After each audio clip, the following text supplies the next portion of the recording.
বাবার মৃত্যুর শোক বুকে চাপা দিয়ে লাশ ঘরে রেখেই এসএসসি পরীক্ষায় অংশ নিয়েছেন রাজশাহীর রাকিয়া আলফি।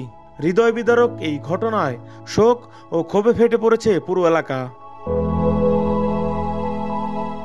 স্থানীয় সূত্রে জানা যায়, রাজশাহীর তালাইমারি এলাকায় ইফটিজিংয়ের প্রতিবাদ করায় হামলার শিকার হয়ে নিহত হন বাস চালক আকরাম আলী। বুধবার রাত 10টার দিকে তালাইমারি শহীদ মিনার এলাকায় বাস চালক আকরাম আলীর উপর অতর্কিত হামলা চালায় দুর্বৃত্তরা। ইটের আঘাতে গুরুতর আহত অবস্থায় তাকে রাজশাহী মেডিকেল কলেজ হাসপাতালে নেওয়া হলে রাতেই তার মৃত্যু হয়। ভাগ্যের নির্মম পরিহাস, এসএসসি পরীক্ষা থাকায় বাবার লাশ ঘরে রেখেই পরীক্ষার হলে হাজির হতে হয়েছে এসএসসি পরীক্ষার্থী আলিফাকে। স্থানীয়রা জানিয়েছেন, ঘটনার সূত্রপাত হয়েছিল ইফটিজিংয়ের প্রতিবাদ থেকে। অভিযুক্ত নান্টু নিহত আকরামের এক আত্মীয়ের ওপর নির্যাতন করলে প্রতিবাদ করেন আকরাম। এতে ক্ষিপ্ত হয়ে নান্টু আকরামের কন্যা আলিফাকে উত্ত্যক্ত করতে থাকে।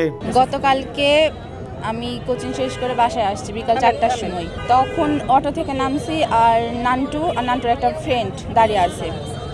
ওরা আমাকে দেখে গল্প করছিল, আমাকে দেখে থেমে গেছে। আমি যেমনি পাশ কেটে চলে আসছি আর তখন আমাকে একটা গালি দিয়েছে।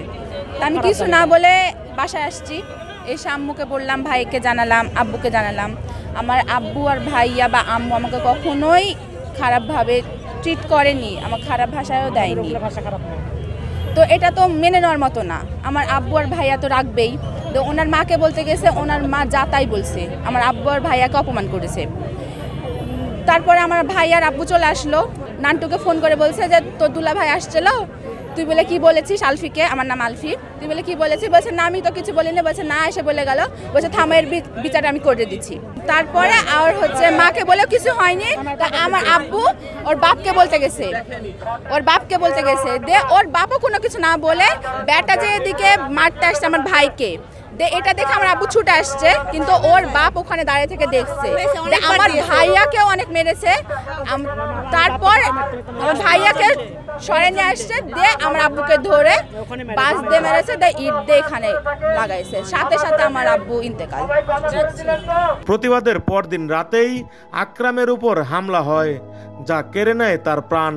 বৃহস্পতিবার বিকেলে তালাইমারি শহীদ মিনার এলাকায় দোষীদের দ্রুত গ্রেফতার ও ফাঁসির দাবিতে মানববন্ধন করেন এলাকাবাসী ও নিহতের পরিবার। সন্ধ্যার পরে নান্টুর বাবার সাথে আমার চাচা বসছিল মীমাংসায়। ওখানে কথাবার্তা মোটামুটি মীমাংসা হয়েও গেছে। হওয়ার পরে আমার চাচা বুঝতে পারেনি যে নান্টু বাহিনী অনেক ছেলেপেলে নিয়ে আমার চাচার পিছে অবস্থান করছে। আমার চাচা বুঝতে পারেনি। তো ওনার বাপের সাথে কথাবার্তা বলে চাটা খেয়ে বাসার দিক, মানে এই মোড়ের দিকে আসছিল। মোড়ের দিকে আসার সময় ওই বাসার সামনে পিছ থেকে 4-5 জন মিলে আসে, অ্যাটাক করে, মারধর শুরু করে, পিছ থেকে ঢিল দিয়ে মারে, এখানে দিয়ে আমার চাচা মারা যায়।